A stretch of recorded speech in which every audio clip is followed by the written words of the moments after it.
tem uma questão aqui que envolve responsabilidade, né? O Espectro Cinza pergunta se você acredita que não ter livre-arbítrio não é necessário para responsabilizarmos as ações de alguém, né? Quer dizer, a questão do livre-arbítrio depende da questão da responsabilidade, né? Você tem que ter livre-arbítrio para você ter responsabilidade, né? Quais são as condições sobre as quais a gente poderia dizer, ok, essa pessoa aqui ela é responsável pelas suas ações? Então, a tese libertista vai exatamente defender que o livre-arbítrio é uma condição necessária para a responsabilidade moral, como em Kant, por exemplo, né? E o livre-arbítrio significa exatamente poder agir de outra maneira. Quando a gente age, é a ideia que a gente poderia agir de outra forma. Eu mato alguém, mas eu poderia não ter matado, ou eu roubo alguém, eu poderia não ter roubado. Essa é a forma clássica que ninguém... Há muita disputa, inclusive, sobre o que é o livre-arbítrio, né? Mas essa forma geral, eu acho que ninguém é contrário a essa forma de descrição, né? Um determinista também concorda da mesma forma, que a condição suficiente para a responsabilidade moral é o livre-arbítrio, só que ele vai dizer que não existe, né? Porque todas as nossas ações são determinadas por leis causais. Eu sou um compatibilista. Não sei se vocês já começaram a ver aqui que eu sempre busco soluções intermediárias, né? O compatibilista, de forma geral, acredita que você não precisa depender do livre-arbítrio para ter responsabilização, né? Para ter a responsabilidade moral.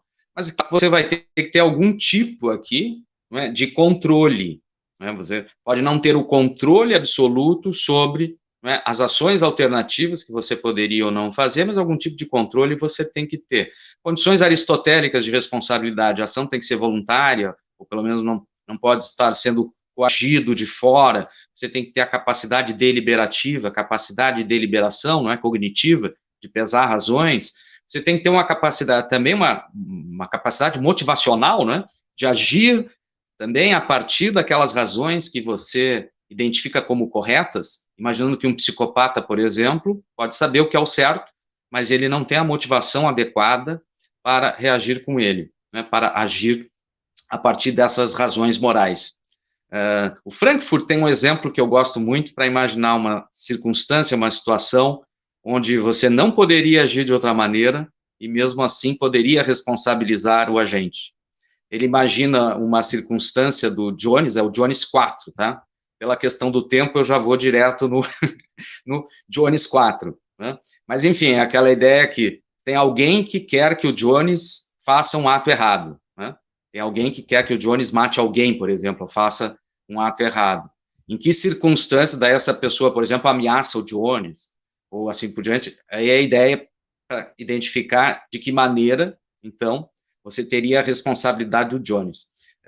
Bom, o Frankfurt chega numa circunstância que é o Jones 4, onde ele teria o Black, né, um outro indivíduo que quer que o Jones, por exemplo, mate alguém, né, faça uma ação errada, mas ele não confia que o Jones vá realmente fazer isso, ele acha que na hora H, provavelmente o Jones dê para trás. Então ele implanta, vamos imaginar assim, ele consegue implantar um dispositivo cerebral no Jones, sem ele saber, é claro, né, ao tal ponto que ele consegue controlar agora as ações do Jones, com esse dispositivo cerebral. Então, quando o Jones vai agir, ele poderia, né, intervir com esse mecanismo e fazer com que o Jones fizesse a ação, por exemplo, matar alguém. Daí, vamos imaginar o cenário, chega na hora, realmente, da ação, e o Jones vai lá e faz a ação errada, por exemplo, mata alguém. E o Black não precisou ligar o dispositivo, não precisou usar o dispositivo. Esse exemplo é muito interessante, né, e paradigmático até hoje, porque a conclusão que o Frankfurt chega, né, é o seguinte: olha, o Jones não poderia agir de outra maneira.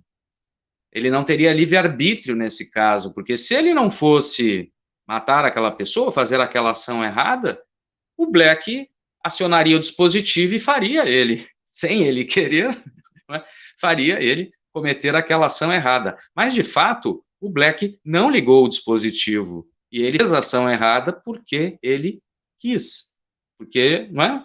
Ele tinha lá o seu conjunto de razões, ou enfim, seu conjunto disposicional, que o fez matar aquela pessoa, fez ele uma ação errada. E o Frankfurt se pergunta, e o Jones, então? Ele não podia agir de outra maneira.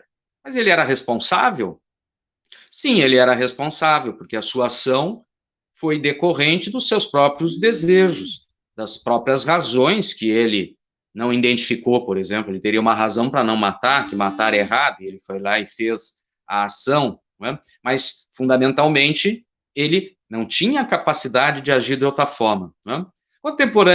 Mais contemporaneamente, eu gosto muito do filósofo Fischer, John Fischer, que faz uma distinção entre controle regulativo e controle de direcionamento, que eu acredito que nos auxilia muito. Então, ele também partindo do exemplo de Frankfurt, que eu falei agora, não é? Do Jones e do Black, a gente chama isso exemplos de estilo Frankfurt.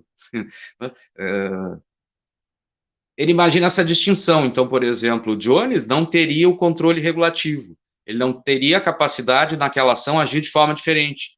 Mas não foi necessário para ele ter responsabilidade, porque na ação real, ele de fato tinha a capacidade o quê? De pesar razões, de saber que matar é errado, por exemplo, o que ele não deveria matar e assim por diante, mas ele foi lá e matou. Não é? E também a pessoa tinha a capacidade de responder a essas razões. Ele não era um psicopata, o Jones, ou alguém que estava agindo sob hipnose, ou alguma coisa assim. Então, eu diria, é possível nós estabelecermos como uma condição, pelo menos necessária, não quero dizer que seja suficiente, mas uma condição necessária de responsabilidade moral, além da ação voluntária, a capacidade deliberativa, a capacidade motivacional, a capacidade de responder a razões, né? E a capacidade cognitiva de pesar essas razões. Né? Mas veja, isso tudo com grano Salles. Né? Por quê? Porque essa capacidade de identificar razões morais, ela é limitada. Né? Imagine se nós estivéssemos no ano de 1600. Nós não teríamos nenhuma condição de identificar que a escravidão era injusta, ou que o sexismo era injusto. Então, nós iríamos agir por ignorância moral. Provavelmente, entende? Quer dizer, se nós estivéssemos em 1600, quer dizer assim, mas o agente não teria como saber que a escravidão é errada, então a razão moral, por exemplo, que eu tenho para não escravizar, que a escravidão é errada ou injusta. Não, provavelmente nós escravizaríamos, ou seríamos escravos, enfim, não é? Porque nós não teríamos capacidade, porque nós estaríamos fora de um contexto, né? Nós estaríamos num contexto, uma situação histórica, social e econômica, onde a instituição da escravidão e a discriminação às mulheres foi naturalizado. Então, eu diria, né, a posição compatibilista, ela aponta para uma condição de controle mais fraco e, sobretudo, aponta para uma situação da agência humana que seria uma agência humana não pura. Né? Eu acho que também essa é uma boa perspectiva para nós pensarmos a responsabilidade moral. O agente humano, o agente moral, não tem uma condição absoluta ou uma condição irrestrita de identificação do certo e errado, bom e mal, justo e injusto. Por isso que fenômenos como ignorância moral fazem parte também, são constantes na nossa realidade, não é? E também de vieses cognitivos. Muitas vezes você não vai revisar determinadas crenças em razão, por exemplo, de um viés como do tribalismo. Quer dizer, isso que meu grupo pensa é correto e aquilo que é defendido por um outro grupo automaticamente é errado. Quer dizer, ainda assim nós pensamos, não sempre, né? Mas ainda assim nós pensamos de forma tribalísticas, de forma tribalística, também pensamos pelo viés da confirmação, quer dizer, só aceitamos determinados juízos ou convicções que confirmam a nossa própria posição. Então, eu diria, sim, é possível responsabilizar moralmente o agente, mas levando em consideração essas circunstâncias, circunstâncias da própria limitação da agência humana no reconhecimento certo e errado, circunstâncias históricas, que muitas vezes impedem que o agente conheça quais seriam os seus deveres. Então, nesse caso, nós deveríamos assumir uma posição de maior humildade, não é? E de tolerância conosco próprio, e uma posição de maior humildade, reconhecendo limitações. Mas que isso não seja também um impedimento para imaginarmos cenários muito importantes, não é? De responsabilização. Sobretudo se nós imaginarmos, né? Enfim, exemplos contemporâneo do nosso país e em outros, né, onde nós poderíamos apontar dizendo assim, olha, parece que há um grande problema aqui na ausência, né, de responsabilização dos indivíduos em relação de assumir deveres, né? Enfim.